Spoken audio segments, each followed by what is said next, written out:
आम्हा घरी धन शब्दाचीच रत्ने, शब्दाचीच शस्त्रे यत्न करू, शब्दाची आमुच्या जीवाचे जीवन, शब्द वाटू धन जन लोका, का म्हणे पहा शब्दाची हा देव, शब्दाची गौरव पूजा करू, शब्दाची आमुच्या जीवाचे जीवन, शब्द वाटू धन जन लोका विठाला. माघ शुद्ध दशमीच्या निमित्ताने गेल्या अनेक वर्षापासून या ठिकाणी सुरू असलेला हा अखंड हरिनाम सप्ताह, याही वर्षी आपण या सप्ताहाच्या निमित्ताने अर्थात आज महाराजांचा अनुग्रह दिन असल्यामुळे या ठिकाणी सगळेजण उपस्थित आहोत. आता योग म्हणजे फार मोठा योग आहे, आपल्या सगळ्यांच्या लक्षात आहे. आज माघ शुद्ध दशमीही आहे आणि गुरुवारही आहे. महाराजांना जो स्वप्नामध्ये अनुग्रह मिळाला तो आज दिवस आहे. हे आश्चर्य आहे दादा की स्वप्नातल्या गोष्टी सुद्धा त्या काळामध्ये खऱ्या ठरत होत्या. स्वप्नातल्या गोष्टी सुद्धा त्या काळामध्ये खऱ्या ठरत होत्या. आता जागृतीतल्या गोष्टी सुद्धा स्वप्न ठरतात. जागृतीत काही सांगितल्या जाते, बोलल्या जाते, बस केल्या जाते, ते सुद्धा आपलं स्वप्न ठरते. महाराजांचं जीवनच एक असं आगळं वेगळं जीवन आहे, एक विशेष जीवन आहे. म्हणून महाराजांना जो अनुग्रह झाला तो माघ शुद्ध दशमीच्या दिवशी झाला. बाबाजी चैतन्याने हा अनुग्रह दिला आणि महाराजांनी तो अनुग्रह ग्राह्य मानला. म्हणून आपल्याला म्हणावं लागते ना, माघ शुद्ध दशमी पाहुणी गुरुवार, केला अंगीकार, केला अंगीकार,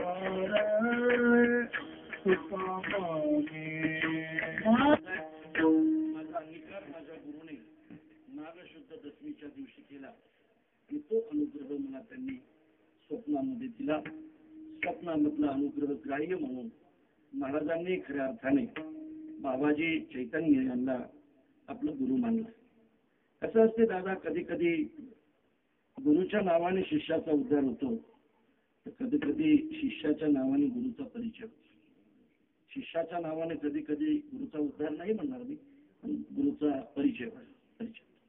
बघा ना, कोण रामकृष्ण परमहंस ज्यांचे शिष्य विवेकानंद ते रामकृष्ण परमहंस, कोण निवृत्तीनाथ महाराज ज्यांचे शिष्य ज्ञानेश्वर महाराज ते निवृत्तीनाथ महाराज, तसंच कोण बाबाजी चैतन्य ज्यांचे शिष्य जगद्गुरु तुकोबाराय ते बाबाजी चैतन्य. विठाला विठाला ज्यांनी आपल्या गुरूंचा परिचय या समाजाला करून दिला, संबंध महाराष्ट्राला करून दिला, असं जगद्गुरु तुकोबारायचं हे एक जीवन आहे. आणि त्यांच्या अनुग्रह दिनाच्या निमित्ताने चालू असलेल्या सप्ताहातील आजची ही कीर्तनरूपी सेवा आहे. भगवत चरणी हे वाक्पुष्प समर्पित करण्याचा हा सुयोग आहे. या ठिकाणी आल्यानंतर फार गोंधळ होतो, कोणता अभंग घेणार, सगळे अभंग त्यांचेच, कोणता अभंग घेणार असं सगळे अभंग डोळ्यासमोर येतात. पण महाराजांचं खऱ्या अर्थाने ज्याच्यामध्ये संबंध जीवन आहे तो अभंग घेण्याचा आजचा हा प्रयास आहे. हा महाराजांचा 3 चरणाचा अभंग. महाराज अभंगातून आपल्या घरची संपत्ती प्रतिपादन करतात, अर्थात वैष्णवाच्या घरचं धन प्रतिपादन करतात. देशामध्ये इतिहासाची फार मोठी परंपरा आहे. या देशामध्ये इतिहास फार मोठा इतिहास आहे की ज्या देशाच्या इतिहासाचा संबंध जगाने स्वीकार करावा असा चांगला इतिहास ज्या देशामध्ये घडला त्याला भारत देश समजत आहे. फार मोठा इतिहास या देशामध्ये घडला आणि सांघिक इतिहास घडेल यात आश्चर्य नाही दादा. या ठिकाणी आपण सगळे जमलो, हा एक इतिहास असेल, हा सगळ्यांचा इतिहास असेल. आपण एवढ्या मोठ्या संख्येने या ठिकाणी जमलो, हा एक इतिहास असेल, खूप मोठं जमलंय, इतिहासामध्ये नोंद घ्यावी लागेल. पण हा सांघिक इतिहास आहे. पण जगद्गुरु तुकोबारायने छत्रपती महाराज शिवाजी महाराजांनी स्वतंत्र इतिहास बनवले, ही गोष्ट अतिशय महत्वाची. छत्रपती शिवाजी महाराजांनी सुद्धा, आपण ते ऐकत आहात, 350 वर्षाच्या अगोदर या महाराष्ट्राला, या देशाला स्वतंत्र इतिहास दिला, स्वतंत्र इतिहास दिला. आणि स्वतंत्र तो एकट्याने दिलेला इतिहास असेल असं मी म्हणेन, एकट्याने दिलेला इतिहास. बघा मित्रांचं म्हणेल की वयाच्या 15व्या वर्षी आपल्या हातात तलवार घेणारा, वयाच्या 15व्या वर्षी आपल्या हातात तलवार घेणारा, वयाच्या 27व्या वर्षी अफजल खानाचा समाचार घेणारा, वयाच्या 32व्या वर्षी औरंगाबादचा समाचार घेण्यासाठी आग्र्याला जाणारा, वयाचे 51 वर्ष जगणारा आणि वयाचे 35 वर्ष तलवार घेऊन या महाराष्ट्रासाठी रणांगणात उभा असणारा या जगाच्या पाठीवरचा एकमेव वीर म्हणजे छत्रपती शिवाजी. जगले 51 वर्ष, 51 वर्ष जगले, 51 वर्ष या महाराष्ट्रात होते आणि 35 वर्ष या मातीसाठी रणांगणात उभे होते. असा इतिहास आजपर्यंत महाभारतापासून आज तागायत कोणाच शूराने दिला नाही. असा इतिहास या महाराष्ट्राने या देशाला आणि या सबंध जगाला दिला हा इतिहास. छत्रपती शिवाजी महाराज आणि जगद्गुरु तुकोबा राय जर त्या काळामध्ये लोक अपवादामुळे थांबले असते तर हा एक इतिहास बरं का. आपण लोक अपवादामुळे बऱ्याचदा थांबतो. चांगल्या माणसाला मार्गस्थ असताना लोक विरोध करत असतात आणि लोक अपवादामुळे आपली वाट सुद्धा थांबत असते नाही का. कशाला करताय होय इतकला सकता नाही काय करायचं. लोक अपवादामुळे थांबणारा आपला समाज आहे, आपण आहोत. पण लोक अपवादामुळे सुद्धा जगद्गुरु तुकोबा आणि छत्रपती शिवाजी महाराज त्या काळात थांबले नाही हा इतिहास आहे. किती मोठा लोक अपवाद दादा. छत्रपती शिवाजी महाराजांच्या जीवनातला संबंध इतिहास बघा. जवळची माणसं अतिशय विरोधात होती. जगद्गुरु तुकोबारायच्या जीवनाचा विचार करा. अतिशय जवळची माणसं महाराजांच्या विरोधात होती. म्हणून तर महाराजांना खेदाने म्हणावं लागलं गोपाला पाटील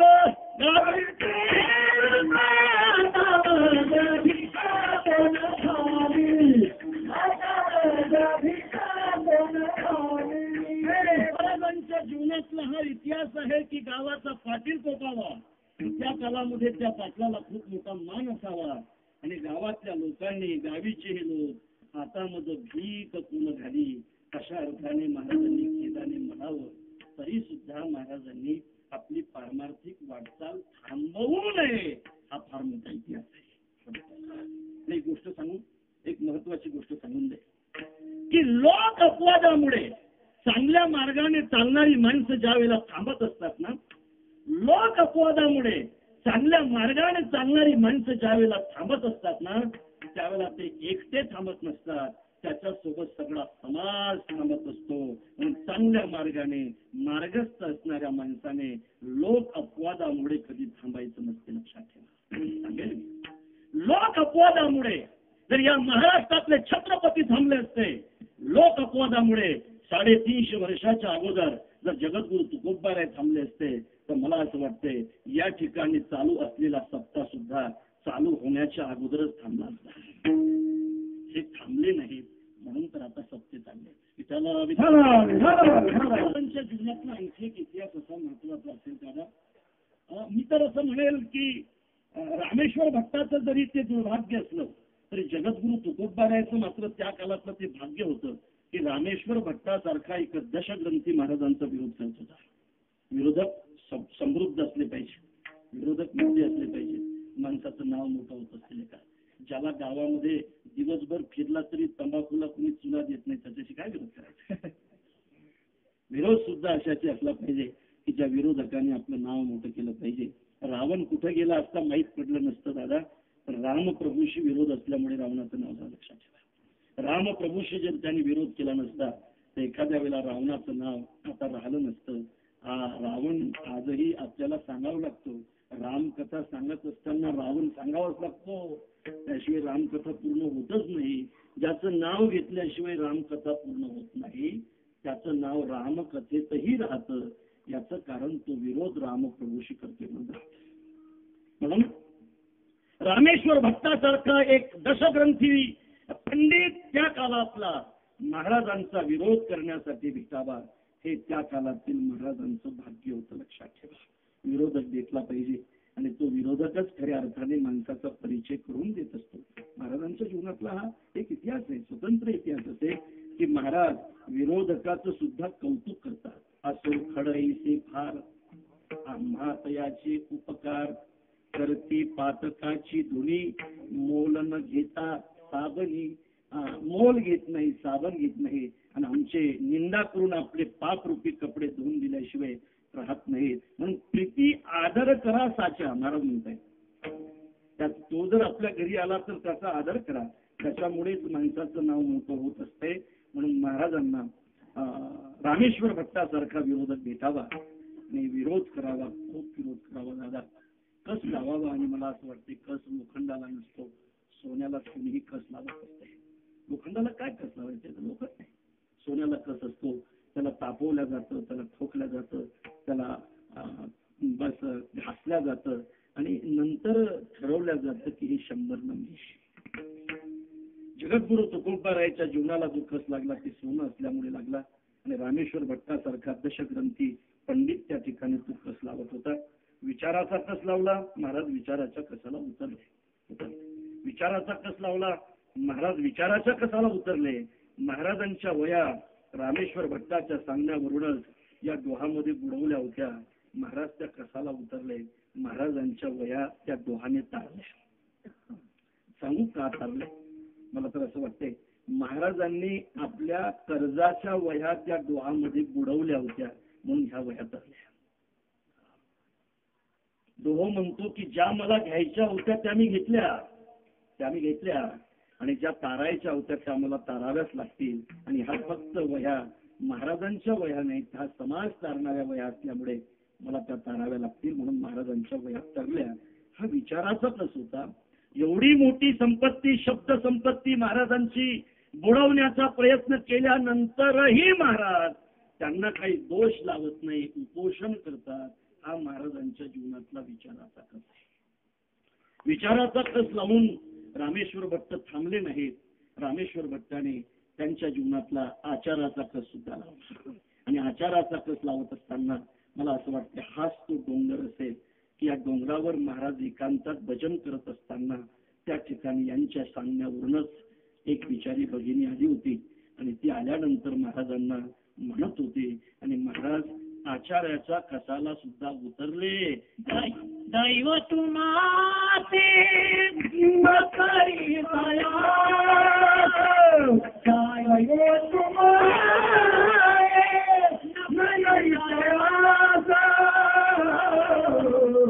आम्ही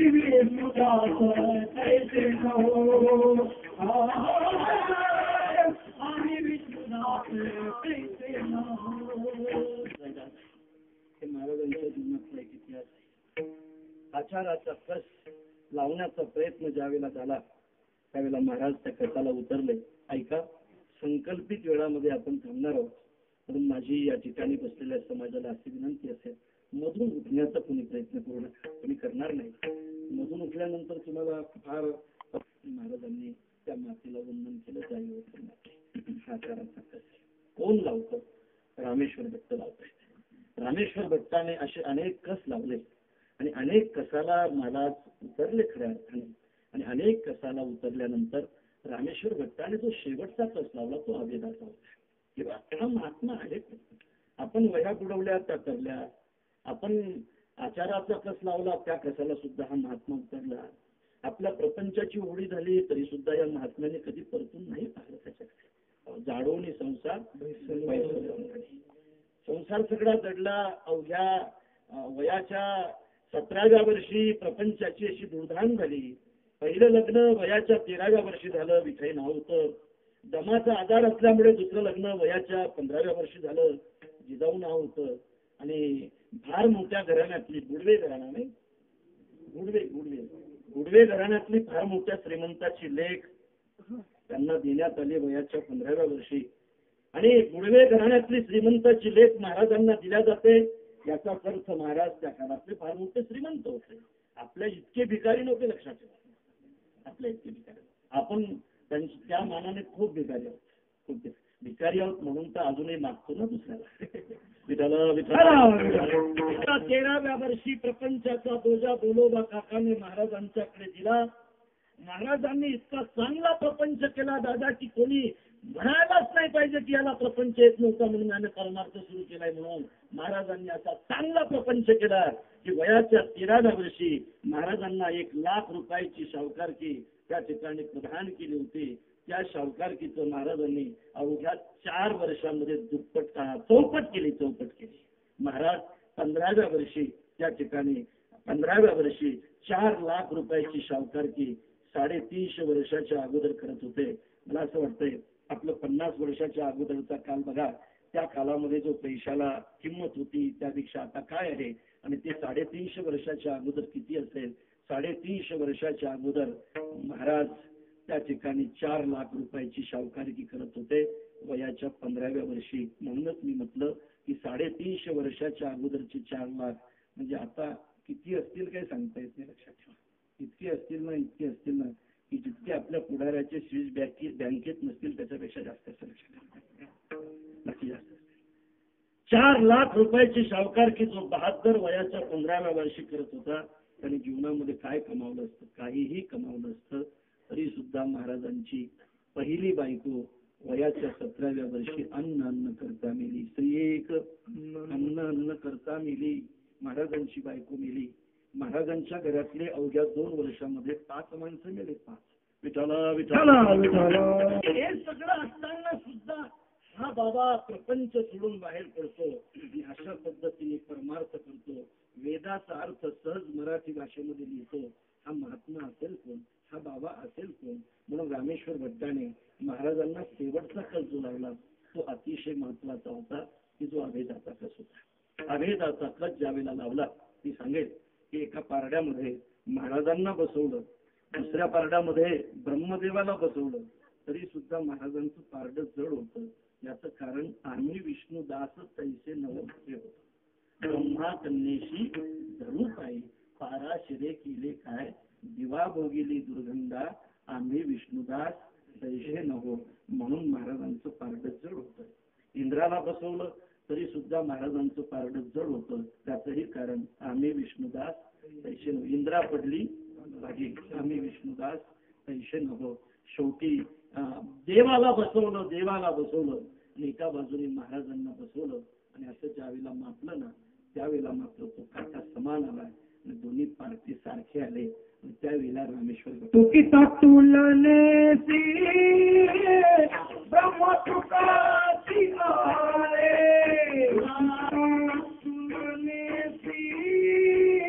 ब्रह्म तुकाची आले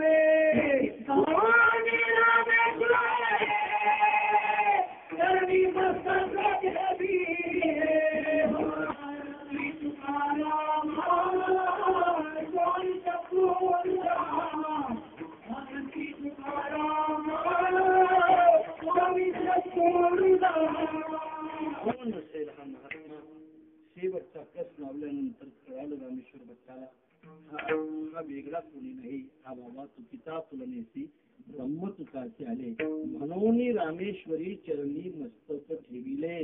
हा इतिहास आहे. ज्याने इतक्या वर्ष विरोध करावा त्यानेच महाराजांचं दर्शन घ्यावं. हा इतिहास आहे. विरोधकाने सुद्धा एक दिवस दर्शन घ्यावं यापेक्षा आणखी दुसरा इतिहास काय असू शकतो.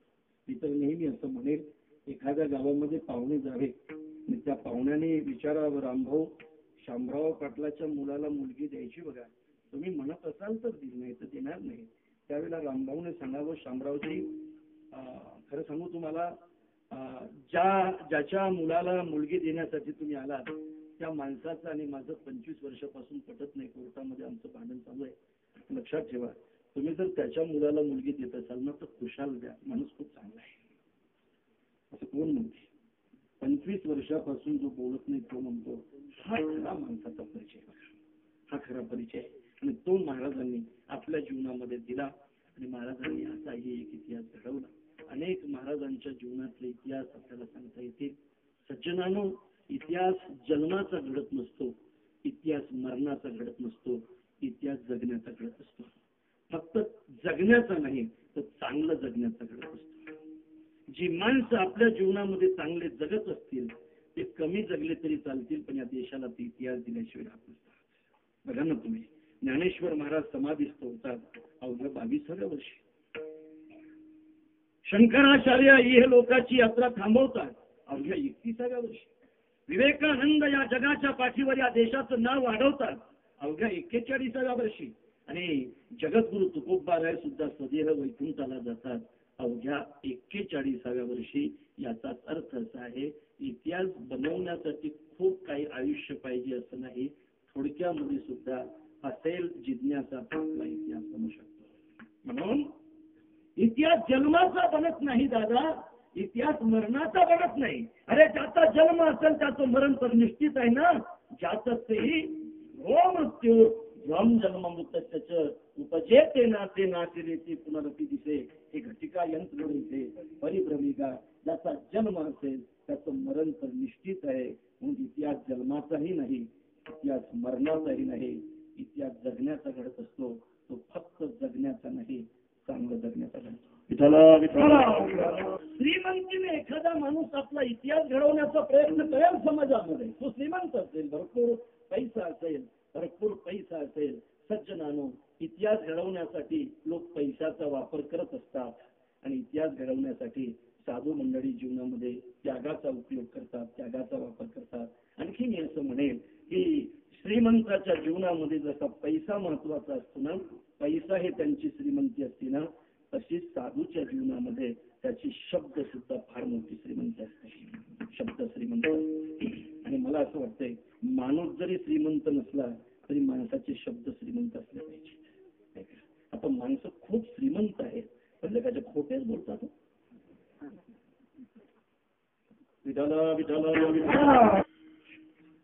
शब्दाची समृद्धी, शब्द हेच आमच्या जीवनातली संपत्ती. सज्जनानो, पैशाची श्रीमंती, पैशावाला श्रीमंत तोपर्यंत तो श्रीमंत असेल, तोपर्यंत त्याचं जीवन जिवंत असेल की जोपर्यंत तो जळणार नाही. एकदा तो जळला म्हणजे त्याच्यासोबत त्याची संपत्ती सुद्धा जळून जात असते. म्हणून पैशाचे श्रीमंत हे जडेपर्यंत श्रीमंत असतात, जळल्यानंतर ते मरून जातात. मरून जातात.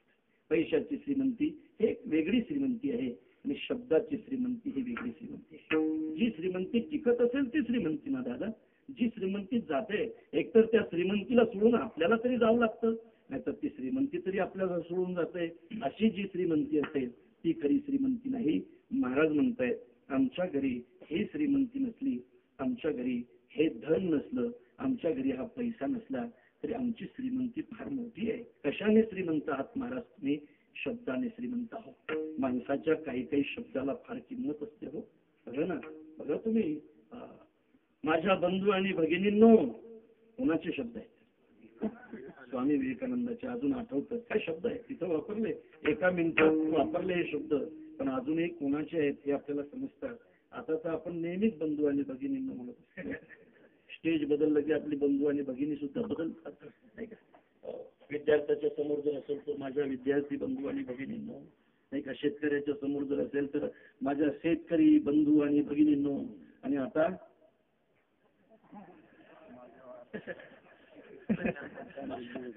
मतदार बंधू आणि आपणच ते शब्द वापरतो पण तो इतिहासामध्ये जमा होत नाही. विठाला विठाला करेल दादा या शब्दांना. काय पावर आहे या शब्दामध्ये, काय या शब्दाची राखण करतात ही माणसं.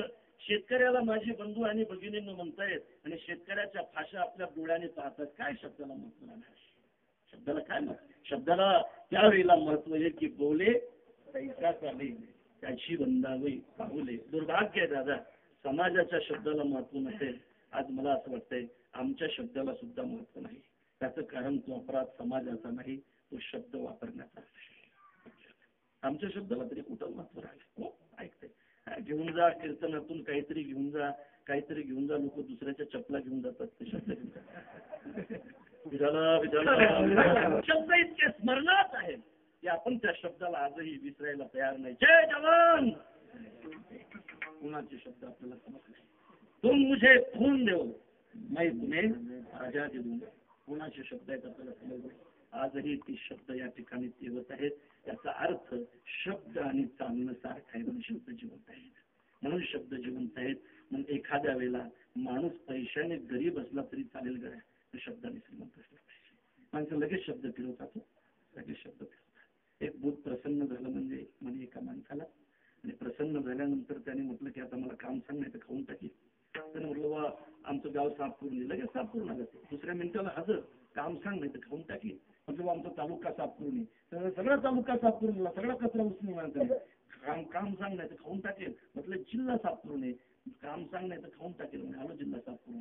महाराष्ट्र सगळं लगेच एका मिनिटात करायचं, ते लगेच तयार व्हायचं. जीव सुद्धा देत नव्हते. आता काय करणार.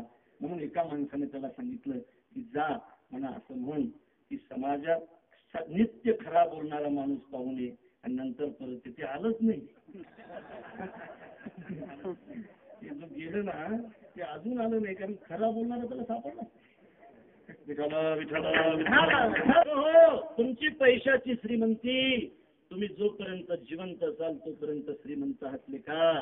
तुम्ही एकदा जळल्यानंतर तुमची श्रीमंती सुद्धा त्याच्या जळल्याशिवाय राहणार नाही. आम्ही पैशाच्या श्रीमंतीला जर महत्व दिलं असतं ना, तो श्रीमंती होती. तुका शेठ म्हणत होते लोक मला. स्वतंत्र चावडी होती माझी, महाजनकी होती माझ्या घरी. या बाजारपेठेमध्ये येणाऱ्या धान्याचा भाव ठरवण्याचा अधिकार वयाच्या 15व्या वर्षी आम्हाला मिळाला होता. तुका सेठ म्हणत होते लोक मला. पण मला समजलं की ही श्रीमंती खरी श्रीमंती नाही. आपल्याला दुसरी श्रीमंती कमवायची आहे, दुसरं धन कमवायचं आहे. म्हणून महाराजांनी पैशाच्या श्रीमंतीकडे लक्ष दिलं नाही दादा, त्यांनी दुसरं धन कमावलं. मला असं वाटतं ते धन श्रीमंत जिवंत असेल तोपर्यंत जिवंत राहते. पण हे धन मात्र 750 वर्षानंतर सुद्धा आजही जिवंत आहे. आता विश्वात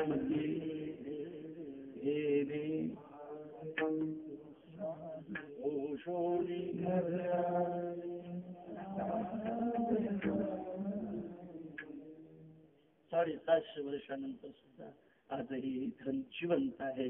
350 वर्ष होतात आमच्या बाबाला जाऊन, आजही धन जिवंत आहे. अनुरणिया ओघडा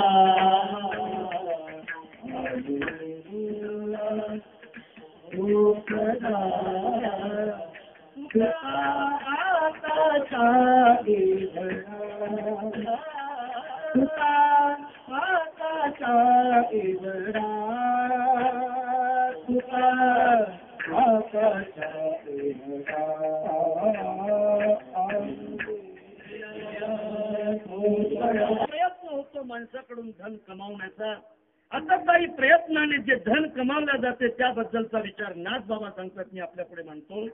द्रव्य तेथे अतिव्याधी, द्रव्य तेथे दुष्ट बुद्धी, द्रव्य तेथे सलोभ क्रोधी, असत्य निरवधी द्रव्यापासे, द्रव्य तेथे अतिविकल्प, द्रव्य तेथे वसे पाप, द्रव्य तेच अति संताप, पूर्ण दुःख रूप ते द्रव्य, हे दाने त्यागीचा फल गोमटे, लोभिया नरकात लोटे, द्रव्य ऐसे गोखटे आणि गोमटे आनंद देते लोकी. द्रव्य तेथे अतिव्याधी पाहून घ्या, द्रव्य तेथे दुष्ट बुद्धी ते पाहून घ्या, द्रव्य तेथे सलोभ क्रोधी त्याचाही अनुभव घ्या, असत्य निरवधी द्रव्यापासे, द्रव्य तेथे अतिविकल्प, बरोबर, द्रव्य तेथे वसे पाप, द्रव्य तेथे अतिसंताप, पूर्ण दुःख रूप ते द्रव्य, हे दाने त्यागीता फल गोमटे, लोभिया नरकात लोटे, द्रव्य ऐसे ओखटे आणि गोमटे आनंद भेटे ती लोकी. द्रव्य संपादन करण्याचा जो आतताई प्रयत्न असेल तो प्रयत्न त्या द्रव्यामुळे खऱ्या अर्थाने नरकात जाण्याचा प्रयत्न आहे असं मी बोलत नाही, महाराज सांगते. मग महाराजांना आपण असं विचारू की महाराज आम्ही ते कमवायचंच नाही का. महाराज म्हणतात कमवायचं जोडोनी धन नाही, जोडोनी धन न घाली माती, जोडोनी धन न घाली माती, जोडोनी धन न घाली माती, संत वृंदे पूजन यती, सत्य आचरणे दयाभूती. खरी सांगाती चुकू नको. जोडायचं दादा पण ते मातीत ठेवायचं नाही. त्यावेळेला मातीत ठेवल्या जात होतं, आता बँकेत ठेवल्या जाते. जोडोनी धन न घाली माती, संत वृंदे पूजन यती. मग महाराज कमवायचं कसं आपण सांगितलं. जोडोनिया धन उत्तम व्यवहारे असं विचारे वेच करी. आपल्याला अभंगाकडे जायचं आहे. भागवतकार तर असं म्हणतात, यावत प्रियते जठरम तावत स्वत्वम देहिना अधिकम योभी म्हणेत सस्तेनो दंड मराठी यावत ब्रियते जठरम. भागवतात असं आहे की जेवढं तुम्हाला लागत असेल, जेवढं पोटाला लागत असेल तेवढं कमवा, तेवढं खर्च करा. याच्यापेक्षा जास्त आणि जे जास्त राहत असेल ते दुसऱ्याच्या उपयोगामध्ये आणा. आणि तुम्ही जर त्याचा संचय करत असाल तर योस्तेन दंड मराठी असं म्हटलं जाते. तो स्तेन आहे म्हणजे चोर आहे. तुम्हाला उद्याचं भागेल एवढं धन ठेवायला काही हरकत नाही, पण परवाची जर तुम्ही चिंता करून धन ठेवत असाल तर तुम्ही चोर आहे. मला असं वाटतं हात जर वर केले तर सगळे चोर ना, सगळे म्हणजे मलाही हात वर करावा लागेल. कबीरजी आपल्याला अशी एक सल्ला देतात त्याबद्दल. कबीरजी म्हणतात बाबा रे तुम्हाला जर कमवायचं असेल तर किती कमवा. साई इतना दीजिए जामे कुटुंब समाय, साई इतना दीजिए जामे कुटुंब समाय, मैं भी भूखा न रहूं साधु न भूखा जाय कबीरा साधु न भूखा जाय. साई इतना दीजिए जामे कुटुंब समाय, साई इतना दीजिए जामे कुटुंब समाय, मैं भी भूखा न रहूं साधु न भूखा जाय कबीरा साधु न भूखा जाय, साधु न भूखा जाय कबीरा साधु न भूखा जाय कुटुंब समाय, मैं भी भूखा न रहूं साधू न भूखा जाय. त्याला पुढे धनाच्या पाठीमागे अनेक अनर्थ आहेत असं जर असेल तर तरी सुद्धा माणसं हे कमावण्याचा प्रयत्न का करतात. त्याचं कारणच नाही दादा. धन ज्याच्याजवळ असेल ना त्याचा मान असतो म्हणे, त्याचा मान असतो. आणि माणसाला मान फार आवडतो. कोण असा माणूस आहे की ज्याला अपमान आवडतो. ज्याला अपमान आवडतो तो माणूसच नाही का, तो साधू आहे. माणूस कसा आहे त्याला अपमान आवडतो. साधूचं लक्षण ज्या वेळेला रामप्रभू नारदाला सांगतायत पंपा सरोवरावर भेट झाल्यानंतर रामकथेमध्ये, त्यावेळेला एका वाक्यामध्ये साधूचं लक्षण सांगतायत की आपली स्तुती ऐकत असताना ज्याला दुःख होते आणि दुसऱ्याची स्तुती ऐकत असताना ज्याला आनंद होतो त्याला साधू म्हणतात. आपलं असं वाटतंय कधी आपापलं पार्सल पहा. आता जर चोरदाराची निंदा केली तर एकदम डोक्यात घालील काठी. विठाला विठाला याच्या पाठीमागे जर अनर्थ असतील तर तरी सुद्धा लोक हे कमावण्याचा प्रयत्न करतात. त्याचं कारण आहे धनाच्या पाठीमागे मान असतो. आणि सुभाषितकार एका ठिकाणी म्हणत आहे यशास्ती वित्तन सनरत पुरी स पंडिता स श्रुतिमान गुणज्ञ स एव वक्ता सच दर्शनेया आणि सर्वे गुणाम कांचनामाश्रयन्ते. ऐका महत्वाचं आहे. यशास्ती वित्तन सनरत पुरीना. ज्याच्याजवळ पैसा असेल तो अकुलीन असला तरी लोक म्हणतात तुम्ही कुलीन आहात. यशास्ती सनरत कुलीना स पंडिता. तुम्ही काय पंडित आहो. सएव वक्ता. किती चांगलं बोलताय हो तुम्ही. म्हणजे तुमच्यासारखं बोलणं तुम्ही कधी ऐकलंच नाही. किती मस्त बोलताय तुम्ही. त्याने विचारलं माझ्या बोलण्यातलं तुम्हाला काय आवडलं. आम्ही त्याला सांगितलं तुम्ही जे शेवटी बोलले ना की आता मी माझं बोलणं थांबवतो ते खूप आवडलं. दोघही जण एकदा भाषणाला गेले, गाडीमध्ये बसून गेले आणि भाषण चालू झालं. त्याचं 1 तासभर भाषण झालं आणि गाडीमध्ये बसल्यानंतर तो आपल्या सौभाग्यवतीला म्हणतो की खास झकास भाषण झालं आज नाही का. खूप मस्त भाषण झालं, फारच मस्त भाषण झालं. ते म्हटलं हा चांगलं भाषण झालं. पण तो म्हटलं ऐकणारे मात्र सगळे गाढवच होते. ऐकणारे मात्र सगळे गाढवच होते. ती म्हटली मलाही समजलं ऐकणारे गाढव होते. ते म्हटले तुला कसं काय समजलं. ती म्हटली तुम्ही नाही का सारखे म्हणायचे माझ्या बंधूंनो माझ्या बंधूंनो.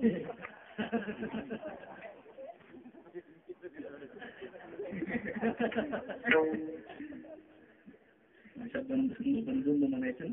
तेव्हाच मला समजलं की हे सगळे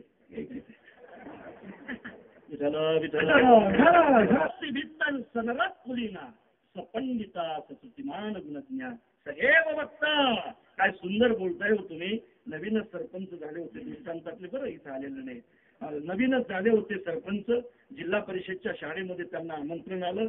आल्यानंतर 26 जानेवारीचा तो दिवस होता आणि 26 जानेवारीच्या दिवशी त्या ठिकाणी तिरंगा त्यांच्या हाताने फडकवण्यात आला. एका सरांनी त्यांनी असा शालूट मारला.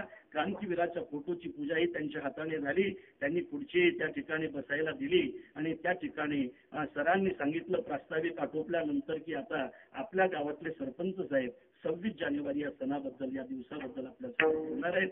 सरपंच साहेब उभे राहिले. सरपंच साहेबाची आणि माईकची कधी भेटच झाली नव्हती. म्हणून मी तर असं म्हणतो, एखादा पुढारी आणि एखादा महाराज जर बेशुद्ध पडला ना, त्याला औषध जाऊ नका, फक्त माईक त्याच्या तोंडाला लावते, उठलंच पाहिजे. इतकी माईकची सवय असते आम्हाला. ते तोंडाला लावलं की असं वाटतं की आपल्याला बोलायचं आहे. म्हणून सरपंच साहेबांनी फू फू करून सगळी तंबाखू त्या माईकला दिली आणि सरपंच साहेबांनी बोलायला सुरुवात केली. पोरं हो, आजची 26 जानेवारी काय सुंदर आहे. 26 जानेवारी काय मस्त आहे. 26 जानेवारी काय तिरंगा फडकतो, काय रेषा मारल्या, काय मुलं एका रांगेमध्ये बसले. वा 26 जानेवारी काय. हे 26 जानेवारीचं भाषण आहे. 26 जानेवारीचं भाषण कसं असलं पाहिजे. कर चली हम फिदा जाना तन साथियों, अब तुम्हारे हवाले वतन साथियों. साथ थमती गई नजर चमती गई, फिर भी बढ़ते कदम को न उठने दिया. कट गए सर हमारे तो कुछ गम नहीं, सर हिमालय का हमने न झुकने दिया. मरते मरते रहा बातपन साथियों, अब तुम्हारे हवाले वतन साथियों.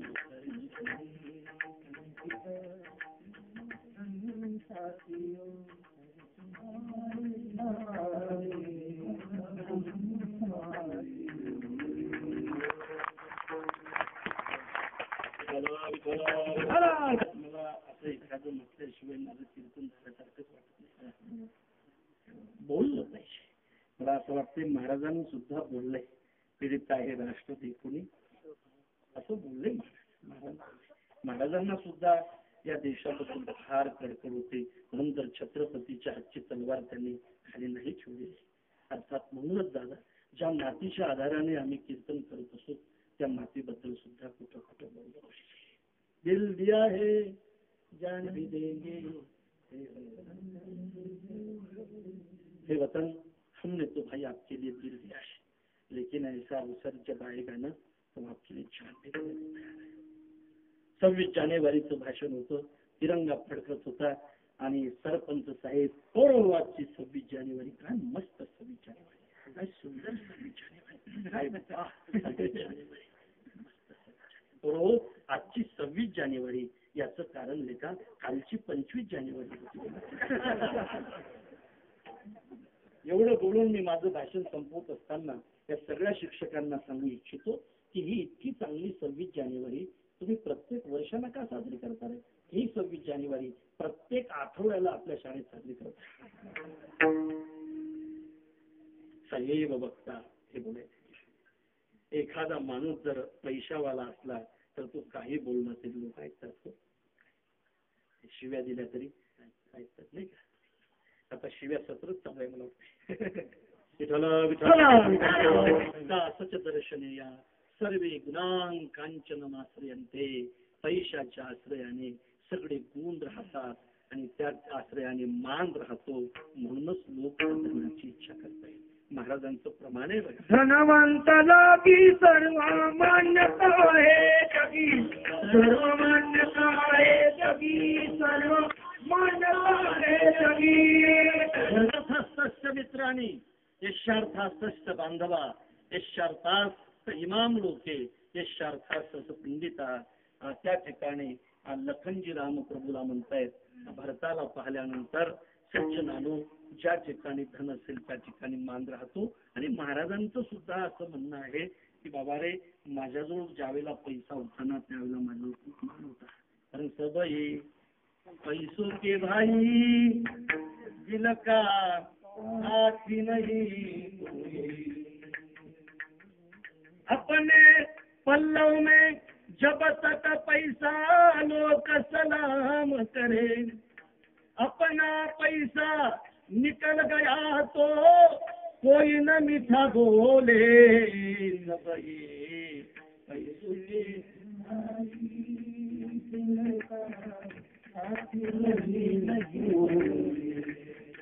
पैसों के भाई जोपर्यंत माझ्याजवळ पैसा होता तोपर्यंत माझा मान होता दुष्काळी आटला पापडे द्रव्य नेला द्रव्याने माझा मान नेला माझा मान गेला अर्थात आताचाही प्रयत्न होतात आजही धन कमावण्यासाठी याचा अर्थ आहे दादा त्या धनाच्या पाठीमागे मान होतो चाणक्य तर असं म्हणतात अर्थवान सर्व लोकस्य बहुमत अर्थवान लोकाला फार मोठा मान दिसतो दारिद्र्यम खलु पुरुषस्य जीवितम मरणम दरिद्री माणसाने जिवंत राहायचंच नाही त्याने मरायचं आहे तो जिवंत असला तरी मेल्यासारखा आहे चाणक्य म्हणताय आणि चाणक्य तर एका ठिकाणी असं म्हणताय एखादा दरिद्री माणूस आपल्याला खूप चांगली गोष्ट सांगत असला तरी लोक त्याचा ऐकत नाही तो दरिद्री असल्यामुळे याचा अर्थ मान हा आहे हा पैशाच्या आधाराने मिळतो म्हणून लोक त्याचा प्रयत्न करतात आता धनाच्या आधाराने मान मिळतो इथपर्यंत आपण आलो अभंगामध्ये प्रवेश करत असताना आपण महाराजांना असं विचारणार आहोत की महाराज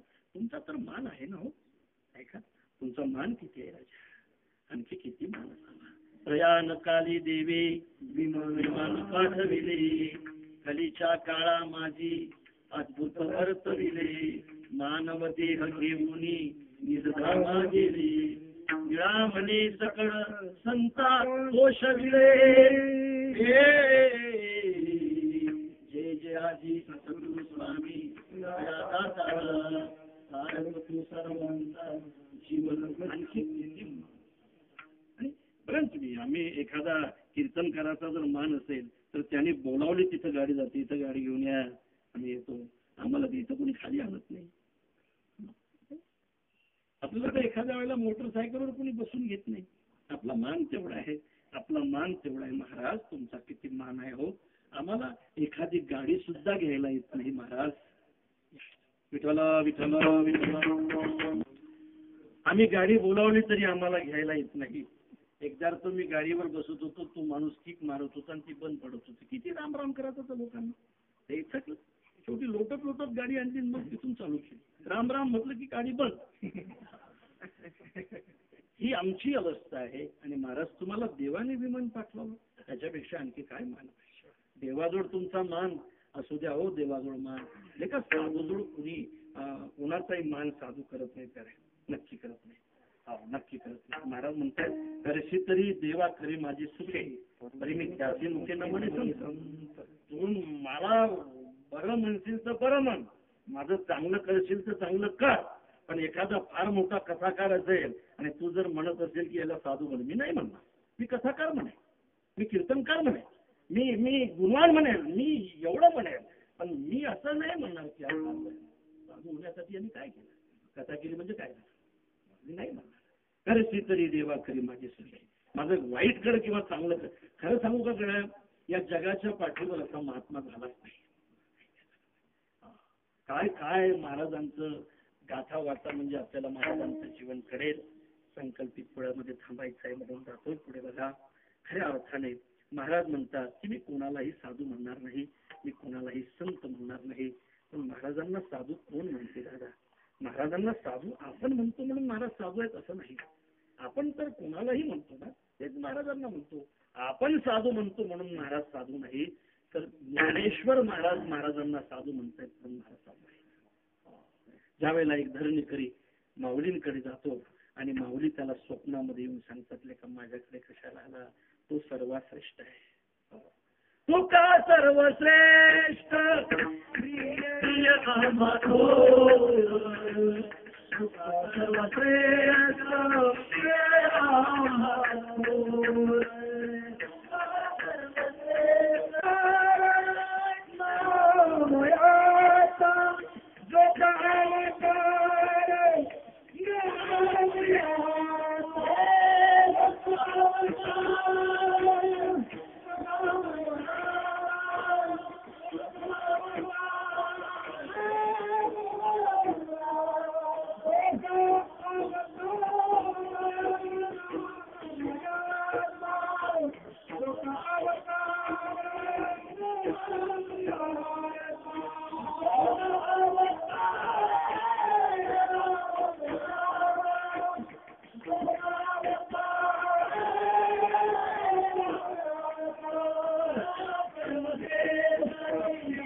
राजांचे राजे असलेले म्हणतात तुका सर्वश्रेष्ठ प्रिया माथोर जो का अवतार नाम याचा.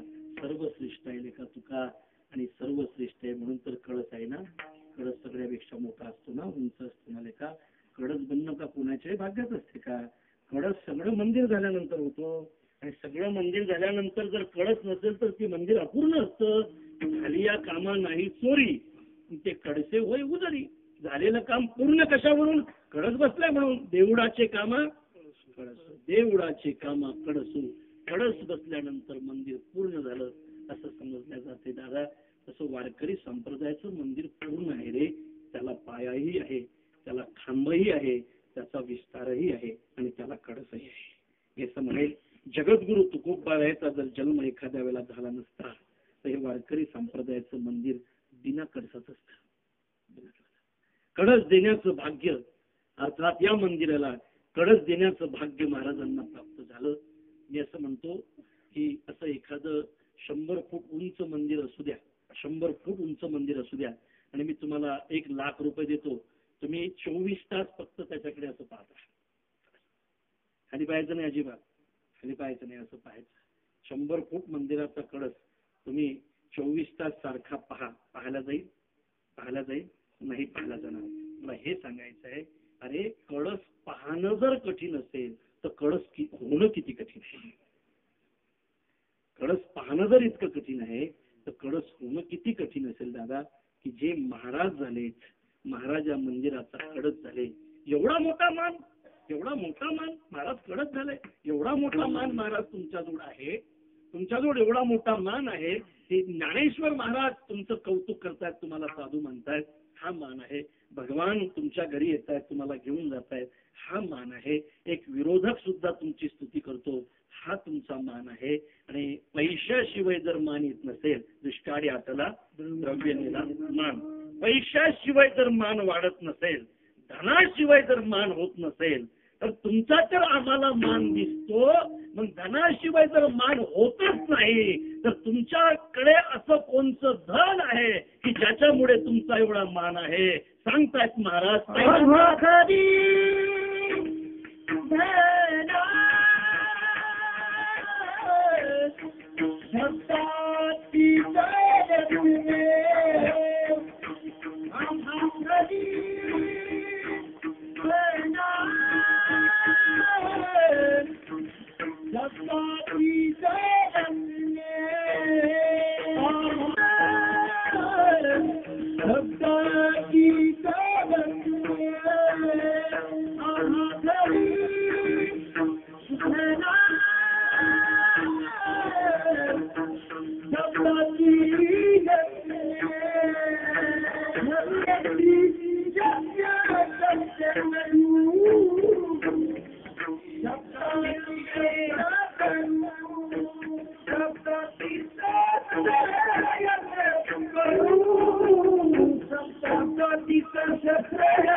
समाजामध्ये तुमचा आहे महाराज. तुमच्याजवळ असं काय आहे, असं तुमचं धन आहे? एवढा मोठा मान असण्याचं कारण काय? असं कोणचं धन आहे तुमच्याजवळ? मान तर फार मोठा आहे. महाराज त्याचं उत्तर देतात अभंगाच्या प्रथम चरणामध्ये. आम्हा घरी धन शब्दाची चरत नाही. आमच्या घरचं धन आहे शब्द, की जे कधी आटत नाही, कधी आटत नाही. शब्द हे आमच्या घरचं धन आहे. आणि विठाला घरचं धन आहे. महाराजांच्या घरचं धन शब्द आहेत. शब्द हे आमचं धनही आहे आणि शब्द हे आमचं रत्नही आहे. कारण धनही असलं पाहिजे नाही का? आणि मला असं धन म्हणजे विटा नाही का, मातीच्या नाही. मातीच्या सोन्याच्या विटा. आणि सोन्याच्या विटा ठेवायला ज्यावेळेला जागा भेटत नाही त्यावेळेला बिस्किट पार्ल्याचे नाही, सोन्याचे नाही तर पार्ल्याचे नसतात. आणि बिस्किटालाही ठेवायला ज्यावेळेला जागा भेटत नाही त्यावेळेला रत्न नाही. त्यावेळेला जागा कमी जागेमध्ये जास्त किमतीचा माल बसला पाहिजे यासाठी रत्न. आमच्या घरचं धन ही शब्द आहेत, आमच्या घरचे शब्द खऱ्या अर्थाने रत्न आहेत. आम्हा घरी धन शब्दाचीच रत्ने, शब्दाचीच छत्री करू. पण 10-15 मिनिटांमध्ये आपण थांबणार आहोत. महाराज म्हणतात आमच्या घरचं धन शब्द आहेत, शब्द हे आमच्या घरचं रत्न आहे. खऱ्या अर्थाने महाराज या शब्दाला रत्नाची उपमा देत आहेत. थोडं ऐकावं लागेल. या शब्दाला रत्नाची उपमा देत आहेत. मला असं वाटतंय रत्नाची उपमा जर त्यांच्या जवळच्या असलेल्या शब्दाला महाराज देत असतील तर रत्नामध्ये आणि शब्दामध्ये साम्य असेल ना. साम्य असल्याशिवाय उपमा देतील कशी? साम्य असेल. रत्नामध्ये आणि शब्दामध्ये साम्य असल्याशिवाय उपमा कशी दिला जाईल? उपमा तर त्याच वेळेला दिला जाते ना की ज्या वेळेला साम्य असेल. गगनाला उपमा नाही याचं कारण दुसरं गगन नाही. समुद्राला उपमा नाही याचं कारण दुसरा समुद्र नाही. राम रावणाच्या युद्धाला सुद्धा उपमा नाही त्याचं कारण त्याला दुसरं तसं युद्ध नाही, तसं असलं पाहिजे. म्हणून महाराज ज्या अर्थी रत्नाची उपमा शब्दाला देतात त्या अर्थी रत्नामध्ये जे गुण आहेत ते गुण नक्कीच महाराजांच्या शब्दामध्ये असले पाहिजे. आता सांगता येते रत्नातले गुण आहे का? रत्न का तुम्हीच रत्न आहे का?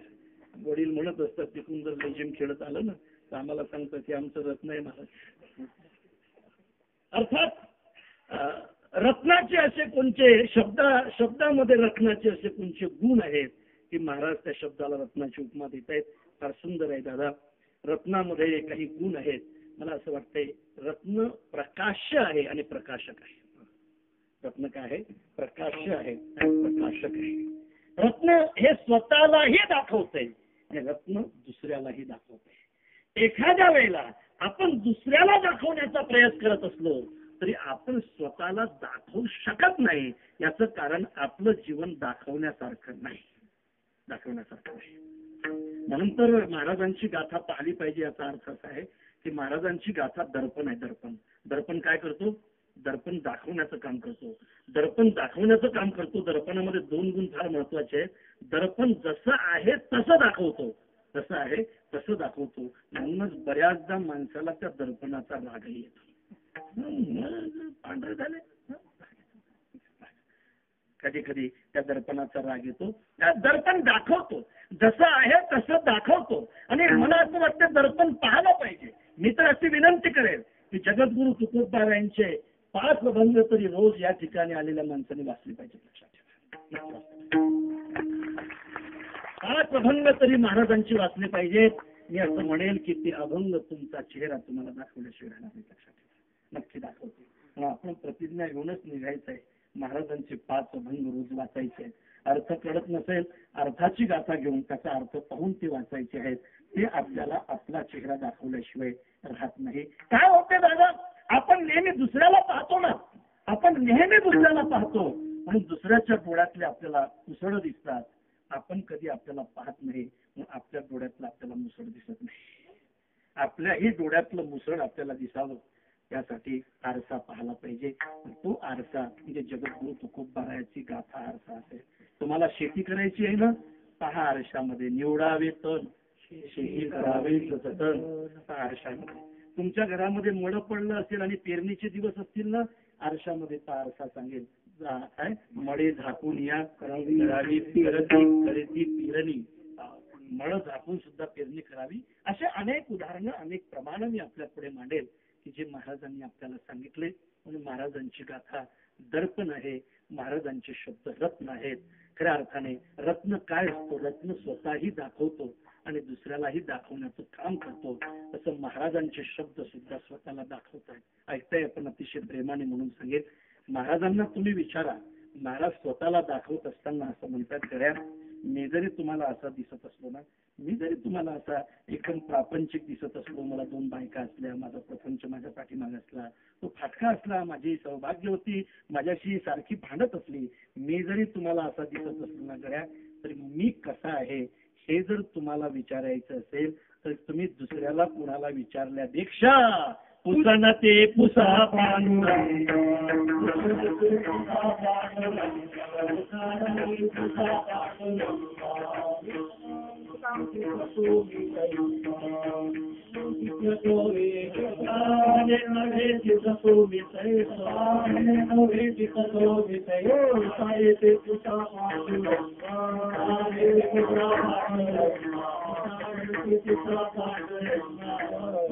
मी तुम्हाला दिसतो तसा नाही. मी जरी असा दिसत असलो, प्रपंचामध्ये राहत असलो, माझी ही सगळी परिस्थिती असली तरी त्या दृष्टीने तुम्ही पाहू नका गड्या. तुम्हाला विचारायचं असेल तर देवाला विचारा. भगवान माझा परिचय देतील. पुसने ते पुसा पांडुरंगा तुका म्हणे मोहे दिसतो मी तैसा पुसने ते पुसा पांडुरंगा. मग महाराजांना आपण असं विचारू की महाराज तुम्ही खऱ्या अर्थाने आहात कोण? महाराज म्हणतात मी तो वासुदेव मी तो वासुदेव तत्वता. हिरा जसा स्वतःला दाखवतो तसं महाराजांचे शब्द स्वतःला दाखवतात. मी वासुदेव तत्वता. बरोबर आहे ना? हिरा दाखवतो तसं महाराज स्वतःला दाखवतात. मी तो वासुदेव तत्वता. आता महाराजांना आपण असं विचारू महाराज तुम्ही वासुदेव आहात तर मग आमचं प्रकाशन करा ना. आम्ही कोण आहोत? त्यावेळेला महाराज म्हणतात देवची बरे देवची बरे तुका म्हणे खरे तुम्ही. हिऱ्यामध्ये जी ताकद आहे, हिऱ्यामध्ये जी शक्ती आहे की जो स्वतःही दाखवतो दुसऱ्यालाही दाखवतो, तसं महाराजांच्या शब्दामध्ये हिऱ्यासारखं साम्य आहे. म्हणून महाराज म्हणतायत आम्हा घरी धन शब्दाचीच रत्न. दुसरा भाव असा आहे रत्न काय करते. रत्न काय करते? मला असं वाटतं काही रत्न इतके पॉवरफुल आहेत की ते रत्न जर तुम्ही बोटामध्ये अंकित त्या सोन्यामध्ये जर घातलं आणि तुम्हाला जर स्टोन झालेला असला तर तो स्टोन विघळतो. इतकं पॉवरफुल आहे. म्हणजे रत्न रोग निवृत्त करतात. बरोबर. अंगठीमध्ये जे रत्न घातल्या जात आहेत ते रोग निवृत्त करतायत. रोग निवृत्त करणं हे जसं रत्नाचं काम आहे तसं महाराजांचे शब्द सुद्धा रोग निवृत्त करतात. कोणता रोग निवृत्त करताय? अरे लहान सहान रोग निवृत्त करतील यात आश्चर्य नाही. भवरोगाईचे दाय आणि काय शुल्लके आणि काय शुल्लके आणि काय शुल्लके सुद्धा महाराजांच्या शब्दाने जातात आणि महाराजांचे शब्द रत्न आहेत. आता रत्न हा विषय फार मोठा आहे. असं रत्न कशाला म्हणतायत बघा तुम्ही. समुद्रामधून मंथन केल्यानंतर रत्न बाहेर पडतायत ना. रत्न कशाला म्हणतात त्याची एक व्याख्या आहे. जातव यत् उत्कृष्टम तद रत्न इति कथ्यते. ज्या ज्या जातीमध्ये जे जे उत्कृष्ट असेल ते रत्न.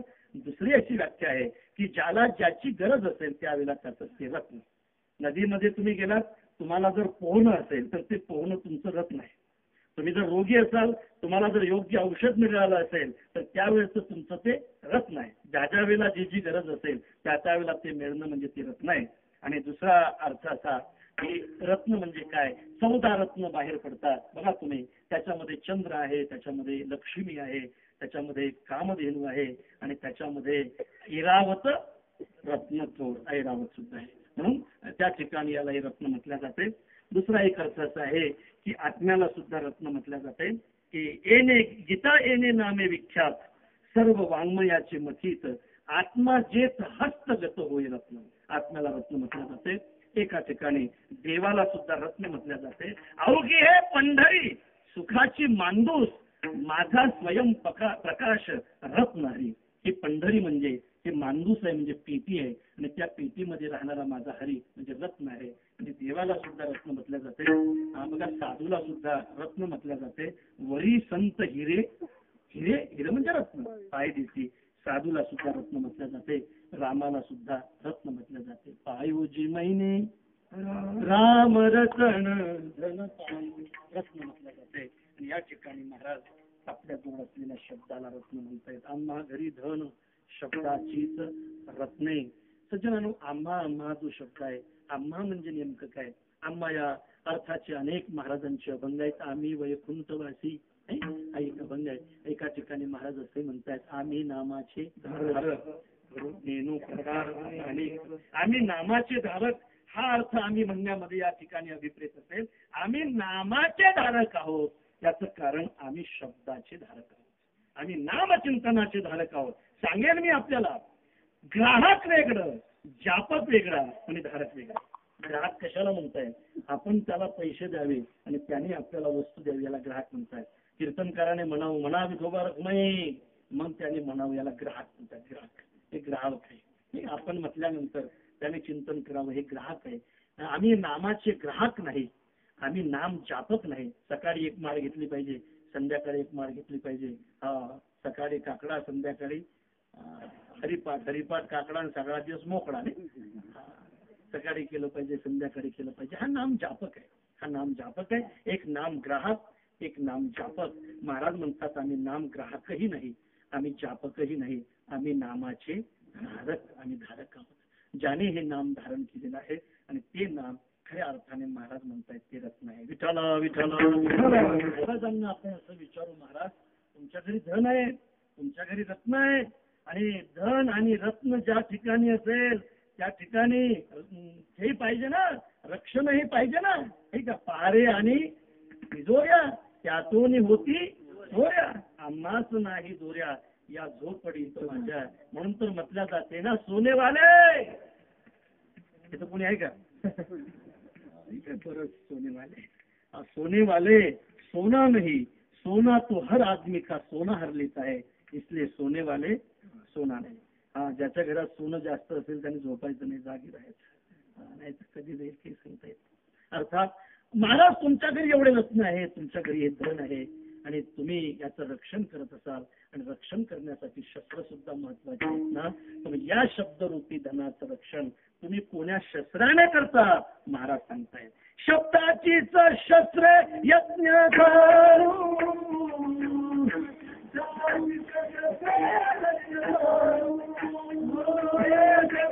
धन वाचवण्यासाठी आम्ही शब्दाचं शस्त्र बनवू. महाराजांचे शब्द सुद्धा शस्त्र आहेत दादा. आपण बऱ्याचदा आपण वाचण्यासाठी ते शब्द वाचवत असतो, तर महाराजांचे शब्द म्हणजे शस्त्र आहेत. किती सांगू तरी नाही कधी. पुढे बटकीचे, पुढे शिंदडीचे, शब्दाचीच शस्त्रे यत्न करू. काय माय शब्दाचीच शस्त्रे यत्न करू. म्हणजे आम्ही हे रक्षण करण्यासाठी शब्दाचे शस्त्र बनवू आणि या शब्दाचं रक्षण करू. शब्द हा निर्वाणीचा सहस्रनामाचे हतियार, सहस्रनामाचे हतियार. शब्दाचीच शस्त्रे यत्न करू. आता महाराजांना आपण असं विचारू की महाराज तुमच्या घरचं धन शब्द आहेत, तुमच्या घरचं रत्न सुद्धा शब्द आहे, तुम्ही त्याचं रक्षण करण्यासाठी शस्त्र सुद्धा शब्दाचेच बनवणार. खऱ्या अर्थाने तुमच्या जीवनामध्ये या शब्दाचं काय स्थान आहे? महाराज त्याचं उत्तर देतात अभंगाच्या दुसऱ्या शब्दाची अमृते, शब्दाची अमृते, जीवाचे जीवा, शब्दाची अमृते, शब्दाची अमृते,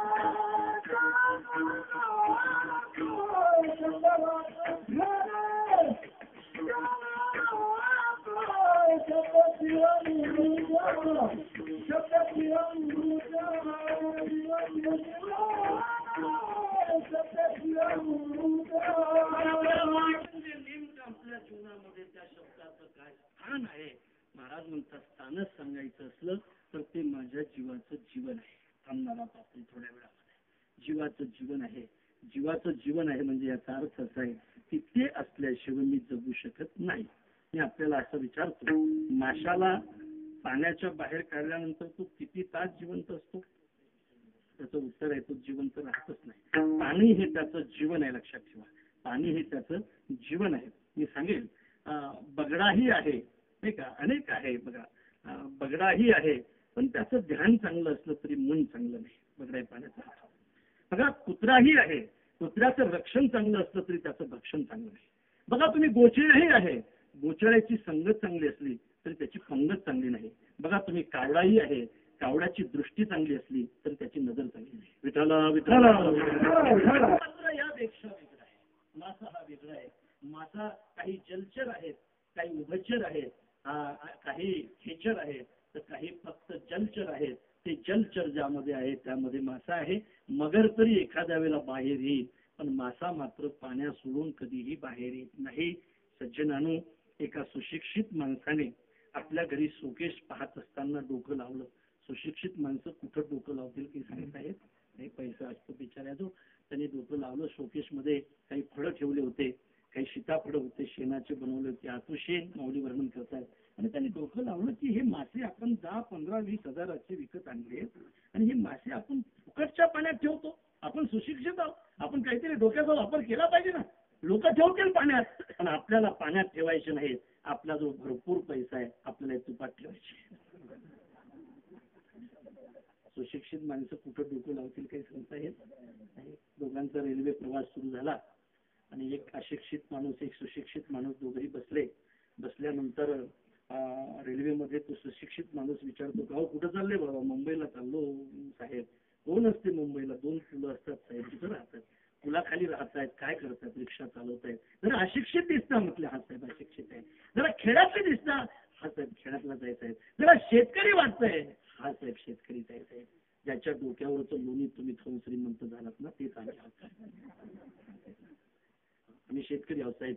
आणि त्यांनी चालता चालता विचारलं, गर्दी कमी होती, आणि विचारलं, का हो तुम्हाला पत्ता कित्ता खेळता येतो का? नाही साहेब, मला पत्ता नाही खेळता येत साहेब. साहेब तुम्हाला?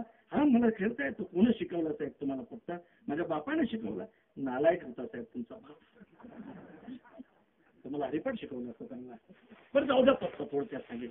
जाऊ द्या पत्ता. तुम्हाला पैन खेळता येते का? पैन कशाला म्हणतात साहेब पैन? हो, मी तुम्हाला प्रश्न विचारायचा म्हणजे विचारला, तुम्ही मला उत्तर द्यायचं, आणि नाही देता आलं तर 100 रुपये द्यायचे. मी तुम्हाला प्रश्न विचारायचा, मी त्याचं उत्तर द्यायचं, नाही देता आलं तर मी तुम्हाला 100 रुपये देईल. हा खेड्यातला माणूस म्हणतो, याची थोडा जिरवली पाहिजे. हा म्हणतो, साहेब बरोबर आहे, आपण पैन खेळू, पण मी जर हारलो, तुम्ही जर हारला तर तुम्ही मला 100 रुपये द्यायचे. मी जर हारलो तर मी तुम्हाला 5 रुपये देईल, 5 रुपये देईल. आणि त्याने असा विचार केला, असे असे लेखाला प्रश्न विचारू, असे असे प्रश्न विचारू, इतिहासातले, राजकारणातले असे प्रश्न विचारू की आपल्या पंतप्रधानांचं रिमोट कंट्रोल कोणाच्या हाती आहे, असं विचार. त्याने जर एखाद्या माणसाचं नाव सांगितलं तर हारला, ते का माणसाच्या हाती आहे? असे असे प्रश्न विचारू की याला काही उत्तरच नाही सापडलं पाहिजे. प्रश्न विचारायची सुरुवात होणार होती. पहिला प्रश्न कोण विचारणार? तो म्हटला, साहेब पहिला प्रश्न मी विचारणार. त्याने प्रश्न विचारला, 10 डोक्याचा, 30 पंखाचा, 20 पायाचा पक्षी कोणता? ते साहेब तर आऊट झालं. साला असा कुठे पक्षी असतो? असा पक्षी आपण जन्मात कुठं पाहायला नाही झाला. याचा काय 20 पायाचा पक्षी कुठं असतो? साहेब झाले 5 मिनिट, आणखी 5 मिनिट देतो साहेब तुम्हाला. झाले 6 मिनिट, 7 मिनिट झाले साहेब, आता 8 मिनिट झाले साहेब, झाले 9 मिनिट, 10 मिनिट झाले साहेब. द्या ना प्रश्नाचं उत्तर. शेवटी त्या साहेबाला म्हणावं लागलं, हारलो गड्या. हारलो म्हटल्यानंतर द्या साहेब. किती? 100 रुपये घेतले, घडी केली, वरच्या खिशात घातले, बटन लावून घेतलं. आणि त्यावेळेला त्या साहेबांनी विचारलं, मी हारलो गड्या म्हणून मी तुला 100 रुपये दिले, आता तू सांग ना या प्रश्नाचं उत्तर. तुला माहित असेल ना पक्षी, तू सांग ना या प्रश्नाचं उत्तर. तो गरीब माणूस म्हटला, तो खेड्यातला माणूस म्हटला, मी हारलो साहेब, या.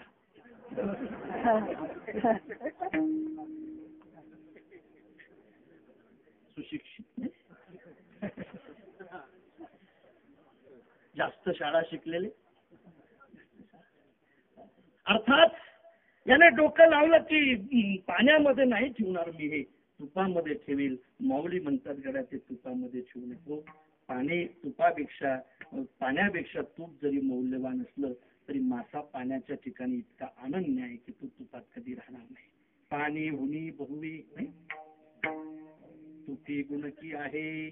अर्थात पाण्यापेक्षा मौल्यवान तूप असलं, पाण्यापेक्षा मौल्यवान तूप असलं तरी त्या पाण्याला जे महत्व आहे ते तुपाला माशाच्या जीवनामध्ये नाही.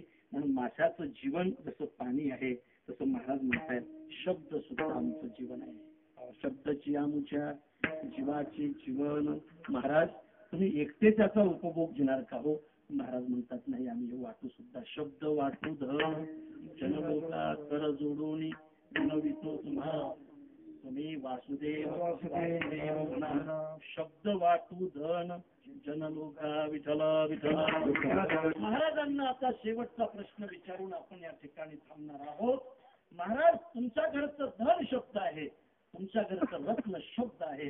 तुम्ही त्याला रक्षण करण्यासाठी शस्त्र सुद्धा शब्दाचे बनवणार आहात. महाराज, तुमच्या घरचं शास्त्र शब्द आहेत, तुमचं जीवन शब्द आहे, तुमचं जीवन शब्द आहे आणि ते शब्दच तुम्ही लोकांना वाटता. आम्हाला हे लौकिक स्वरूप कळलं हो शब्दाचं, पण खऱ्या अर्थाने या शब्दाचं वास्तव स्वरूप काय आहे खरं सांगा महाराज. हे शब्द कोण आहे हे सांगतायत महाराज अभंगाच्या शेवटच्या जगाने पहा शब्दाची हा देव, सुखामणे पहा शब्दाची हा देव.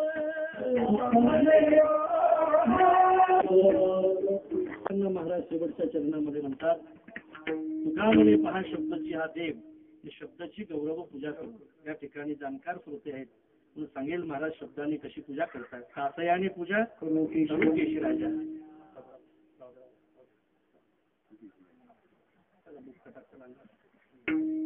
सासयाने पूजा करू केशी राजा असं महाराज म्हणतायत की मी जर तांदूळ वाहले तर हे तुझं स्वरूप आहे, मी जर असं केलं तर हे तुझंच आहे सगळं.